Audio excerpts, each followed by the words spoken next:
Welcome to the Science Salah Lotfy Channel, where science meets insight, precision, and purpose. Today, I'm diving into one of the most complex and controversial topics in international law: nuclear weapons. Nuclear weapons. Just hearing the term can make anyone uneasy. They're the most powerful devices humans have ever built, but what's the law actually say about them? Are they legal to use? Is just owning them a violation? And what are countries really obligated to do about disarmament? Let's break it down. First, a little history.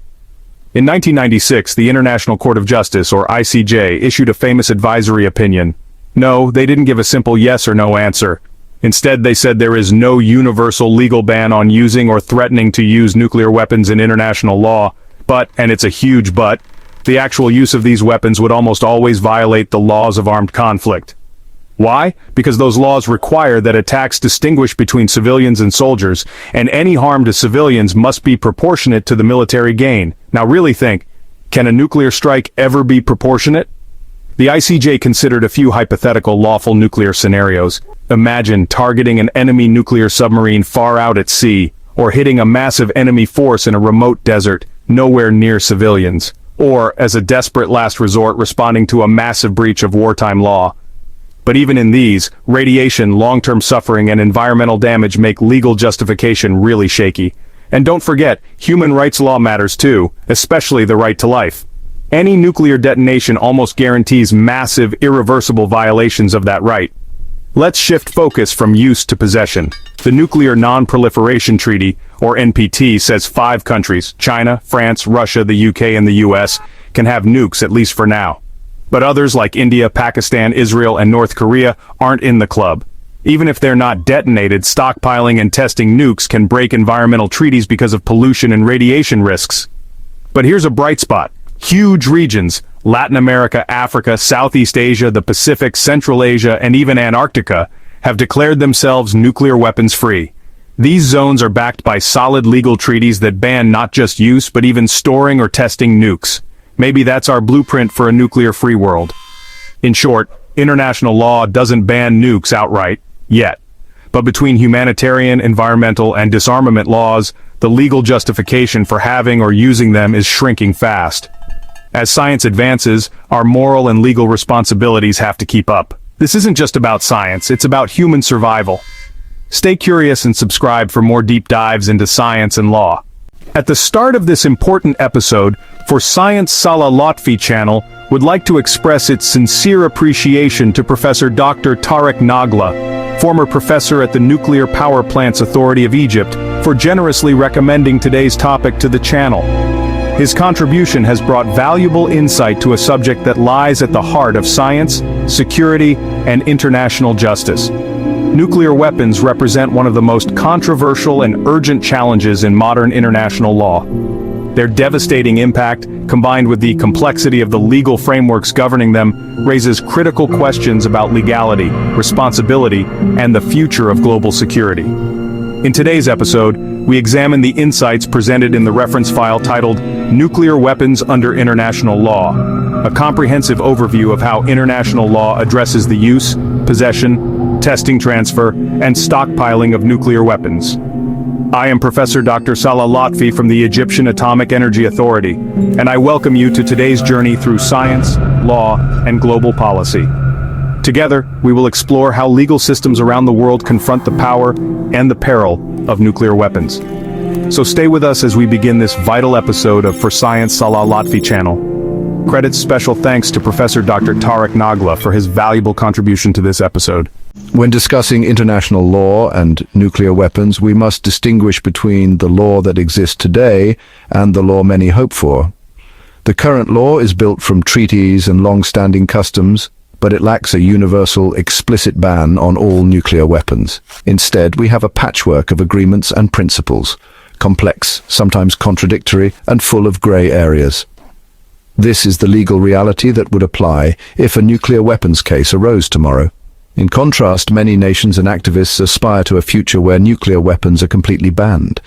This vision drives new treaties and global campaigns arguing that any use of nuclear weapons is a moral and legal failure. The gap between current law and this aspiration is where most debate happens. For example, in 1996, the International Court of Justice said nuclear weapon use would generally violate international law, but left a narrow exception for extreme self-defense. This uncertainty leaves a dangerous loophole. Our exploration begins by accepting this difference. We must examine the law as it is, not just as we wish it to be. Understanding today's rules reveals why many find them inadequate. It also clarifies the steps being taken to close the gap between the law we have and the law we want. The ultimate goal for many is a clear, universal prohibition, ensuring nuclear weapons are never used again. Only by bridging this gap can we hope to make the world safer. International humanitarian law, or the laws of war, sets two crucial rules for all weapons, including nuclear ones. First, the principle of distinction: fighters must always distinguish between combatants and civilians, targeting only military objectives. Nuclear weapons with their massive, uncontrollable effects make this nearly impossible. Second, the principle of proportionality: even when attacking a military target, civilian harm must not be excessive compared to the military gain. A nuclear explosion over a city would kill hundreds of thousands, mostly civilians, and cause long-term environmental harm. Fallout spreads far beyond any battlefield, harming generations. It's almost unimaginable that nuclear use in a populated area could ever meet these principles. The weapon is, by nature, indiscriminate and disproportionate. Most legal experts agree using nuclear weapons in almost any scenario would violate the laws of war. These principles are not just legal technicalities, they are meant to protect humanity itself. The challenge nuclear weapons pose to these rules is why their legality is so fiercely debated. The law's core values are fundamentally at odds with the reality of nuclear arms. Let's test these laws with real-world scenarios. Imagine a country facing total defeat, its survival at stake. Leaders consider a tactical nuclear strike on an enemy command center. They claim self-defense, but even a small nuclear blast would likely kill civilians and cause disproportionate harm, making it illegal. Now picture a naval battle far from land. A nuclear torpedo destroys an enemy fleet at sea with no civilians nearby. While distinction is met, proportionality remains a problem. Radioactive contamination and environmental damage could be excessive, or consider a false alarm. A country mistakenly believes it's under nuclear attack and launches a retaliatory strike. The use of nuclear weapons here is based on error with no valid self-defense, clearly illegal.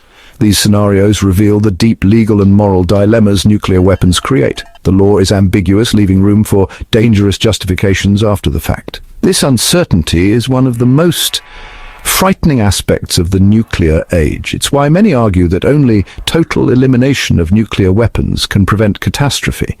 The risks of error, escalation, and disproportionate harm are simply too great. The law's ambiguity is a warning, not a shield. The only true solution may be to remove the weapons entirely. Nuclear weapons clash with more than just the laws of war. They violate fundamental human rights and environmental law. The right to life protected by major treaties is instantly shattered by a nuclear detonation. Survivors face loss of health, food, and a clean environment due to fallout and societal collapse. Human rights law applies in peace and war, adding another layer of protection. Environmental law requires states to prevent significant cross-border harm. Nuclear war would be the ultimate environmental disaster, potentially triggering nuclear winter and poisoning the planet for centuries. The UN Human Rights Committee has said nuclear use is hard to reconcile with the right to life. The damage would affect people and nature far beyond any battlefield. These laws show that nuclear weapons threaten not just enemies, but all humanity and the planet itself. The legal case against nuclear weapons grows stronger as we consider their catastrophic long-term impact. Could a leader be held criminally responsible for using nuclear weapons? International criminal law allows prosecution for war crimes and crimes against humanity. Nuclear use, indiscriminate and causing superfluous suffering, would almost certainly qualify. An attack on a city could be prosecuted as a crime against humanity, a widespread, systematic attack on civilians. Political and military leaders could face individual charges. However, enforcement is difficult. The International Criminal Court can only prosecute individuals from member countries, and major nuclear states have not joined. The UN Security Council could refer cases, but nuclear states have veto power. Despite these hurdles, the principle of accountability is powerful. The threat of being labeled a war criminal adds a layer of restraint. International law evolves and the stigma against nuclear use grows stronger each year. Even if trials are rare, the legal and moral burden is real. International law aims to control nuclear weapons from creation to stockpile.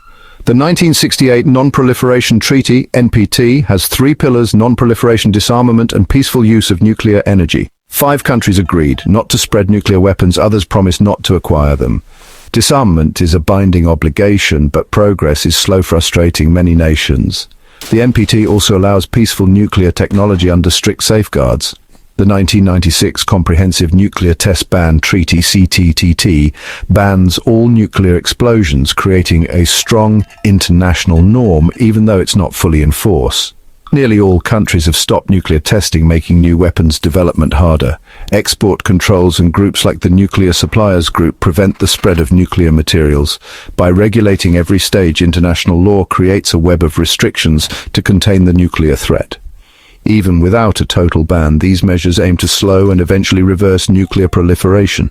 9 countries possess nuclear weapons, divided by legal status. The 5 NPT-recognized states, US, Russia, UK, France, China, promise not to transfer weapons and to pursue disarmament, though progress is slow. India, Pakistan, and Israel never signed the NPT. They developed nuclear weapons outside its framework. Israel maintains ambiguity, but is widely believed to have an arsenal. North Korea withdrew from the NPT and has conducted multiple tests, defying UN resolutions. All 9 are bound by customary international law, including the principles of distinction and proportionality. Even non-treaty states face legal constraints in armed conflict. The international community has a stake in ensuring these rules are respected. Treaty or not, no state is above the law when it comes to nuclear weapons. The world's most dangerous weapons demand the world's highest standards. Legal obligations apply to all, regardless of treaty status. To understand nuclear law, compare it to bans on chemical and biological weapons. The Chemical Weapons Convention and Biological Weapons Convention outlaw production, stockpiling, and use, universally and absolutely. These treaties were possible because the world agreed such weapons were abhorrent and militarily unnecessary. Nuclear weapons, however, lack a single universal ban. The Treaty on the Prohibition of Nuclear Weapons creates one, but none of the nuclear-armed states have joined. So, while many countries have committed to a ban, those with the weapons have not. This is the central difference. Nuclear weapons remain legal for some, illegal for others. Nuclear-armed states argue, these weapons are essential for deterrence and security. This belief is the main obstacle to a comprehensive ban. The law for nuclear weapons is a patchwork, not a universal prohibition. Despite obstacles, countries have found creative ways to strengthen nuclear norms. Nuclear weapon-free zones, NWFZs, ban all nuclear weapons from specific regions. No development, possession, or testing allowed. 5 such zones cover Latin America, the South Pacific, Southeast Asia, Africa, and Central Asia. Antarctica and outer space are also nuclear-free. These zones now cover most of the southern hemisphere and parts of the north. NWFZ treaties include protocols for nuclear states to promise not to use or threaten nuclear weapons against zone members. This provides valuable security assurances and shows that cooperation can enhance security without nuclear arms. Another legal focus is preventing nuclear terrorism. The International Convention for the Suppression of Acts of Nuclear Terrorism makes it a crime to possess nuclear material with intent to cause harm. It requires countries to cooperate on investigations and extradition, denying terrorists safe haven. While a universal ban is not yet reality, most nuclear activities are heavily restricted by treaties and customary law. International law evolves as global values shift. The spread of NWFZs, the TPNW, and strong anti-terrorism laws show progress. With continued effort, the law we wish for may one day become the law we have. In our cosmic journey, we've explored the birth of stars and the laws that govern the universe. But here on Earth, we've created our own rules, law, to bring order to society and protect ourselves. Now we turn to a darker reflection of cosmic power, nuclear weapons, and the international laws we've built to control them. This isn't about distant galaxies. It's about us, and a discovery less than a century old that gave us the power to end civilization. We'll explore how these weapons work, their impact on history, and the legal frameworks humanity has constructed to contain them. The challenge is immense. How do you apply rules made for swords and cannons to weapons that can erase cities in seconds? International law, especially the laws of war, evolved to protect innocent life. But nuclear explosions don't distinguish between soldier and child. They poison land, air, and water for generations. So can our laws truly contain a power of cosmic proportions? Can our wisdom keep pace with our ingenuity? We'll examine legal arguments, historical turning points, and ethical dilemmas that define the nuclear age. We'll see how courts and treaties have grappled with this ultimate weapon. The answers shape the security of every person on Earth. The shadow of the mushroom cloud still looms, a reminder of the power we hold and the responsibility that comes with it. Our journey begins now, not to a distant world, but to a deeper understanding of our own. What is a nuclear weapon? It's a device that unleashes immense energy from the nucleus of an atom. By splitting heavy atoms, fission, or fusing light ones, fusion, we release energy far beyond conventional explosives. The first nuclear weapons, atomic bombs, split uranium or plutonium nuclei, creating a chain reaction and a massive explosion. Thermonuclear weapons, or H-bombs, use a fission bomb to trigger fusion, resulting in explosions hundreds or thousands of times more powerful. These weapons mimic the processes that power the stars. Variations exist. Neutron bombs maximize lethal radiation, while salted bombs are designed to create long-lasting radioactive fallout. The science is a testament to human ingenuity, but the application forces us to confront the darkest aspects of our nature. Nuclear weapons are not just bigger bombs, they are civilization-ending devices. Their effects are indiscriminate, and their legacy can last for generations. The existence of these weapons challenges our ethics, our politics, and our laws. Understanding their nature is the first step in understanding the legal and moral dilemmas they pose. As we move forward, keep in mind these are not just weapons of war, but instruments that threaten the future of life itself. The question is not just how they work, but whether they should exist at all. That's the challenge at the heart of nuclear law. The nuclear age began in the minds of scientists, but World War II turned theory into reality. On July 16, 1945, the first atomic bomb was detonated in New Mexico, the Trinity test. Oppenheimer, witnessing the explosion, quoted, "Now I am become death, the destroyer of worlds." Less than a month later, bombs were dropped on Hiroshima and Nagasaki, killing tens of thousands instantly and many more from radiation. This ended the war, but opened a new era of existential fear. The United States and Soviet Union became rivals, sparking a nuclear arms race. The UK, France, and China soon joined, forming the original nuclear club. Hundreds of tests followed, poisoning landscapes and sending fallout across the globe. The mushroom cloud became a symbol of both power and folly. Other nations joined, India, Pakistan, North Korea, and likely Israel, making the world more complex and dangerous. Each new member of the nuclear club increased the risk of catastrophe.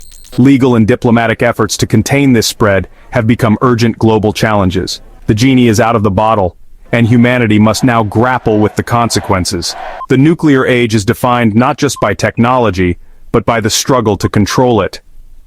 The story of nuclear weapons is a story of science, politics, and the law's desperate attempt to keep pace.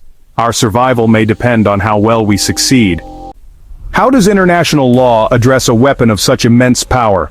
There's no single treaty universally banning nuclear weapons, unlike chemical or biological arms. Instead, we rely on the law of armed conflict, international humanitarian law, built over centuries and codified in treaties like the Geneva Conventions. Two branches matter: jus ad bellum, the right to war, and jus in bello, the law in war. Jus ad bellum restricts when force can be used, mainly self-defense or UN authorization. Jus in bello governs how wars are fought, aiming to protect civilians and limit suffering. Three core principles apply: distinction, combatants versus civilians; proportionality, military gain versus civilian harm; and prohibition of unnecessary suffering. Any weapon that can't distinguish between soldiers and civilians is suspect under the law. Nuclear weapons by their nature challenge all three principles. The legal gauntlet for nuclear weapons is formidable. Most uses would struggle to pass. The law tries to inject humanity into war, but nuclear weapons test its limits. Can nuclear weapons ever be used legally under international law? The answer? Almost never. Detonating a nuclear bomb over a city would be the definition of an indiscriminate attack, violating the principle of distinction. Even targeting a remote military site risks massive, long-lasting harm to civilians and the environment, failing proportionality. Some argue that small, tactical nuclear weapons could be used against isolated military targets, but even these scenarios are fraught with legal and environmental uncertainty.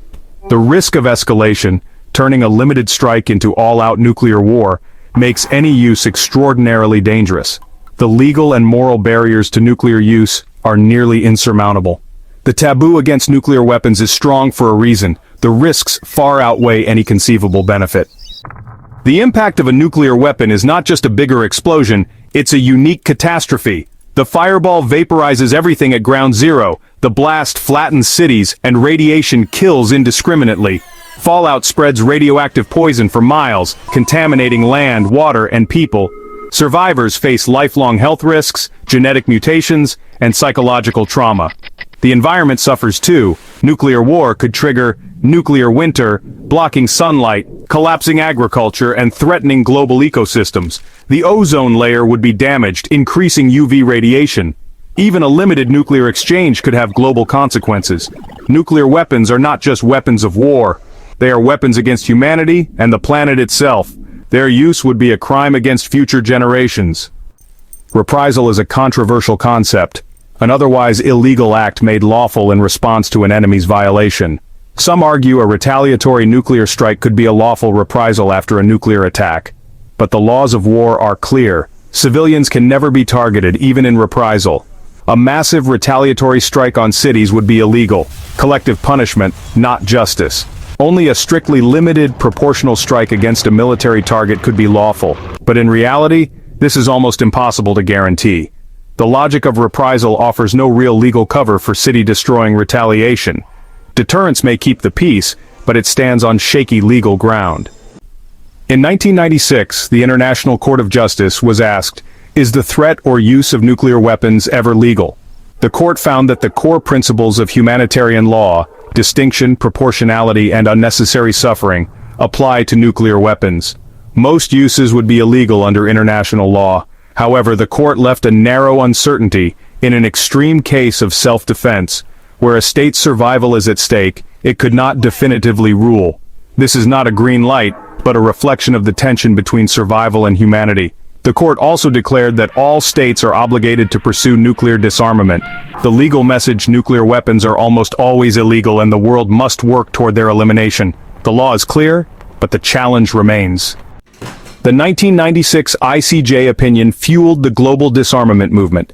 Regional treaties have created vast nuclear weapon-free zones, banning the bomb across much of the world.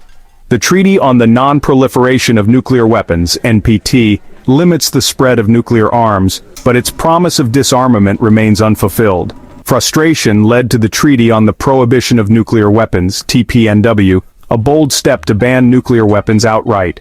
While nuclear-armed states haven't joined, the treaty strengthens the global taboo. The law has drawn red lines, making most uses of nuclear weapons clearly illegal, yet thousands remain, many on hair-trigger alert. We've built a legal cage, but the monster is still inside. The future depends on our ability to finish the job. We are a species capable of both creation and destruction. The law is our tool, but is it enough?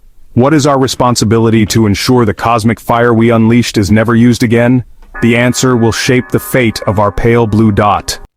The legality of nuclear weapons under international law is highly contested and ambiguous. No single treaty universally bans all nuclear weapons, leaving room for debate and division among states. Nuclear-armed countries argue their arsenals are lawful in extreme self-defense, while most nations and legal experts insist any use would violate humanitarian law due to indiscriminate and catastrophic effects. The International Court of Justice in 1996 found that nuclear weapon use would generally breach international law, but left open a narrow exception for extreme self-defense. This uncertainty has spurred new treaties, like the 2021 Treaty on the Prohibition of Nuclear Weapons, which bans nuclear arms for signatories. However, none of the nuclear-armed states have joined, so the treaty doesn't bind those who possess the weapons. The result is a fractured legal landscape, with nuclear weapons remaining a deeply divisive issue in international law. The debate continues, reflecting the tension between disarmament goals and national security doctrines. International humanitarian law is built on three core principles: distinction, proportionality, and the prohibition of unnecessary suffering. Nuclear weapons violate distinction by making it impossible to separate military targets from civilians due to their massive, uncontrollable effects. Proportionality is breached because the scale of destruction and civilian casualties from a nuclear detonation would far outweigh any conceivable military advantage. The suffering caused, radiation sickness, burns, and genetic damage, goes far beyond what is necessary for military purposes. These weapons inflict long-term, indiscriminate harm, raising serious legal and moral questions. Most legal experts agree that nuclear weapons cannot comply with these foundational rules of war. Their use would almost certainly be unlawful under existing humanitarian law, even without a specific treaty banning them for all states. The unique characteristics of nuclear weapons put them in direct conflict with the laws meant to preserve humanity in war. This is the core reason many argue for their total prohibition. The legality of threatening to use nuclear weapons, nuclear deterrence, is as controversial as their actual use. Nuclear-armed states claim deterrence is essential and lawful, arguing that if use could be legal in extreme self-defense, so can the threat. However, international law says a threat is illegal if the use itself would be illegal. The International Court of Justice linked the legality of threats to the legality of use, but left ambiguity in extreme self-defense scenarios. This ambiguity allows nuclear states to justify deterrence while most of the world sees it as an unlawful and immoral threat. The world thus lives in a legal gray area, where the threat of nuclear use persists despite widespread condemnation. This paradox exposes a deep conflict between state security interests and humanitarian principles. The survival of humanity depends on a fragile balance that international law struggles to resolve. If nuclear weapons were used, accountability under international criminal law would become critical. Their use would likely constitute war crimes, given the inevitable civilian casualties and indiscriminate destruction. Attacks on cities could also be prosecuted as crimes against humanity due to the scale and systematic nature of the harm. Genocide charges could apply if there was intent to destroy a specific group, though proving this is difficult. Political and military leaders could face prosecution, but practical obstacles, like state cooperation and political power, make accountability challenging. Powerful nuclear states are unlikely to surrender their leaders for trial. Despite these hurdles, the threat of legal consequences remains a vital deterrent and moral statement. The challenge for international justice is immense, but the legal frameworks for accountability are in place. Nuclear weapons violate fundamental human rights, especially the right to life, health, and a safe environment. A nuclear detonation would cause arbitrary loss of life, long-term health crises, and environmental devastation, destroying the conditions for a dignified existence. Human rights law applies across borders, so states could be held responsible for harm caused abroad. The global fallout from nuclear use would infringe on rights far beyond the immediate blast zone. Even the mere existence of nuclear arsenals creates insecurity and diverts resources from essential social needs. Human rights law reframes nuclear weapons as an ongoing threat to human dignity, not just a security issue. This perspective strengthens the case for their abolition. Preventing nuclear terrorism is a top global security priority. Treaties like the Convention on the Physical Protection of Nuclear Material require states to secure nuclear materials and prevent theft or misuse. International efforts, including nuclear security summits and UN Security Council resolutions, aim to strengthen safeguards and criminalize illicit activities. Despite progress, vast amounts of nuclear material remain vulnerable, and insider threats persist. Effective prevention depends on international cooperation, intelligence sharing, and rigorous security standards. The legal framework exists, but its success relies on political will and consistent enforcement. The risk of nuclear terrorism remains real, demanding constant vigilance. Only sustained global commitment can keep these materials out of dangerous hands. The UN Charter prohibits the use of force except in self-defense. Nuclear-armed states argue that, in an existential crisis, nuclear use could be a last resort under this exception. The International Court of Justice left open the possibility of legality in extreme self-defense, but most legal scholars dispute this. They argue nuclear weapons are almost never necessary or proportional, and their use would violate humanitarian law. The right to self-defense does not override the rules against indiscriminate and inhumane weapons. This debate exposes a fundamental tension between state survival and the laws limiting war's horrors. The doctrine of nuclear self-defense stretches legal principles to their limits. Whether such an exception can ever be justified remains unresolved in international law. The Nuclear Non-Proliferation Treaty, NPT, is the cornerstone of global nuclear control built on three pillars: non-proliferation, peaceful use, and disarmament. Nuclear-armed states pledge not to spread weapons, while others agree never to acquire them. In return, all states have the right to peaceful nuclear technology, overseen by the IEA. The most contentious pillar is disarmament. Nuclear states promise to pursue it, but progress has been slow. Many non-nuclear states feel the bargain is unfulfilled as arsenals are modernized, not eliminated. The NPT is nearly universal, but key countries like India, Pakistan, and Israel remain outside, and North Korea withdrew. These gaps and frustrations strain the treaty's credibility and effectiveness. The NPT's future depends on renewed commitment to both non-proliferation and genuine disarmament. The legal and moral case against nuclear weapons is overwhelming, even if a universal ban remains elusive. Their catastrophic, indiscriminate effects violate the core principles of humanitarian law and basic human rights. Nuclear deterrence holds the world hostage to the threat of mass destruction, creating a profound ethical dilemma. Treaties like the TPNW are building a global norm against nuclear weapons, but progress is slow. Legal arguments alone are not enough. Political will and international cooperation are essential for disarmament. The quest for a nuclear-free world is difficult, but necessary for humanity's survival. The alternative, living forever under the shadow of the bomb, is a future the law and our shared morality must strive to prevent. From the silent emptiness of space, our planet appears as a single, living entity, a breathtaking sphere of swirling clouds, blue oceans, and vibrant continents. There are no borders here, only a unified, interconnected world, a delicate oasis of life suspended in the vast cosmos. This perspective inspires wonder and humility. It reminds us this is our only home, a shared inheritance for all life. Humanity is but one thread in this rich tapestry, yet we possess a unique power, the ability to shape our world and even leave it. Our intelligence has brought us great achievements, but also a grave responsibility to care for the systems that sustain us.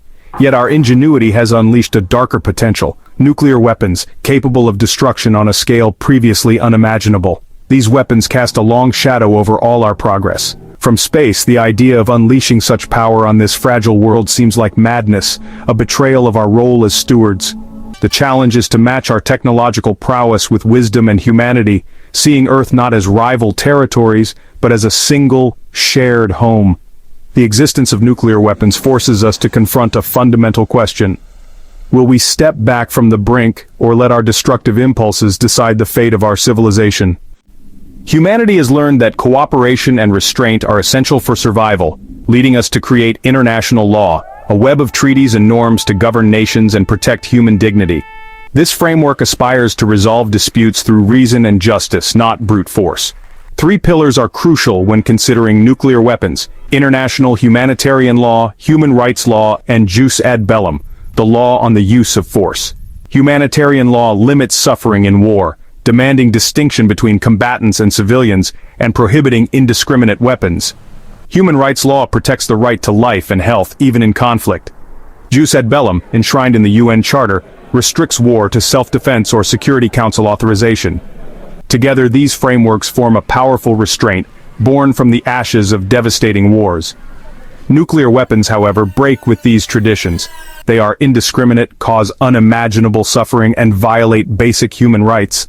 The legal systems we built to protect humanity seem to cry out against the very existence of such weapons. Their use would undermine the foundations of law, justice, and our shared humanity. International humanitarian law is built on distinction, proportionality, and precaution. Nuclear weapons cannot distinguish between civilians and combatants. A single detonation over a city would incinerate all in its path. Proportionality demands that civilian harm not outweigh military advantage, but the catastrophic long-term suffering from nuclear use is immeasurable. No military gain could justify such devastation. The law also requires precautions to minimize civilian harm, but nuclear weapons make this impossible. Their effects are uncontrollable, and fallout poisons land, water, and air for generations. There is no way to contain or mitigate their destruction.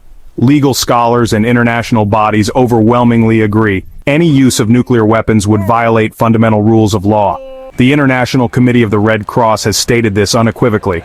These weapons cannot respect distinction or proportionality. They unleash uncontrollable poisons and suffering, their use would be a catastrophic failure of law, morality, and humanity. To grasp the reality of nuclear weapons, we must look to history. Hiroshima and Nagasaki, August 1945. In an instant, each city was obliterated by a blinding flash and crushing force. Tens of thousands died within seconds. Survivors faced horrific burns, injuries, and the mysterious agony of radiation sickness. The suffering did not end with the blast. Thousands more died in the following weeks, and the hibakusha, or survivors, bore lifelong scars and illnesses. The environment was devastated, firestorms raged, black radioactive rain fell, and the land was poisoned for generations. These bombings revealed the unique cruelty and enduring impact of nuclear weapons. The legacy of Hiroshima and Nagasaki is a living warning, a cornerstone of the global movement for disarmament. The haunting images and testimonies of survivors remind us why the principles of distinction and proportionality matter. They show the reality international law seeks to prevent. The shadows burned onto Hiroshima's walls are a permanent imprint of lives erased in an instant. They are a silent, powerful argument. These weapons must never be used again. The world cannot afford to forget the lessons of these cities. Their suffering is a call to action for all humanity. The future depends on our willingness to heed that call. In a world governed by law, there must be accountability for the gravest crimes. The International Criminal Court can prosecute war crimes and crimes against humanity, acts that nuclear weapon use would almost certainly constitute. The International Court of Justice, in 1996, confirmed that nuclear weapons must comply with humanitarian law, and their use would generally be illegal. The court also declared a legal obligation for all states to pursue nuclear disarmament in good faith. Beyond courts, global opinion and human rights bodies reinforce the illegitimacy of nuclear weapons. The majority of nations, civil society, and international organizations demand a world free from these arms. This collective judgment shapes state behavior and strengthens the norm against nuclear use. For over 50 years, the Treaty on the Non-Proliferation of Nuclear Weapons, or NPT, has been the cornerstone of efforts to prevent nuclear spread. Built on three pillars: non-proliferation, disarmament, and peaceful nuclear energy, the NPT is a grand bargain between nuclear and non-nuclear states. It has limited the number of nuclear-armed states and established global verification through the IAEA. Yet, the treaty's promise remains unfulfilled. Nuclear powers have made slow progress on disarmament, fueling frustration and division. Modernization of arsenals and new weapons undermine trust and the treaty's spirit. Some states never joined the NPT and developed their own arsenals, while others, like North Korea, withdrew after benefiting from its provisions. These challenges expose the fragility of the non-proliferation regime. The NPT is vital, but not a permanent solution. Its future depends on renewed commitment, especially from nuclear states, to eliminate their arsenals. Only then can the treaty's promise be realized.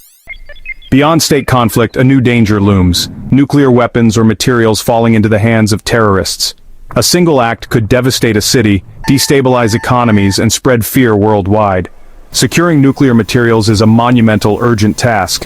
Failure at one site could have global consequences. International cooperation is essential, sharing best practices, improving security, and ensuring all materials are accounted for. The threat of a dirty bomb, a conventional explosive laced with radioactive material, could cause mass panic and long-term contamination.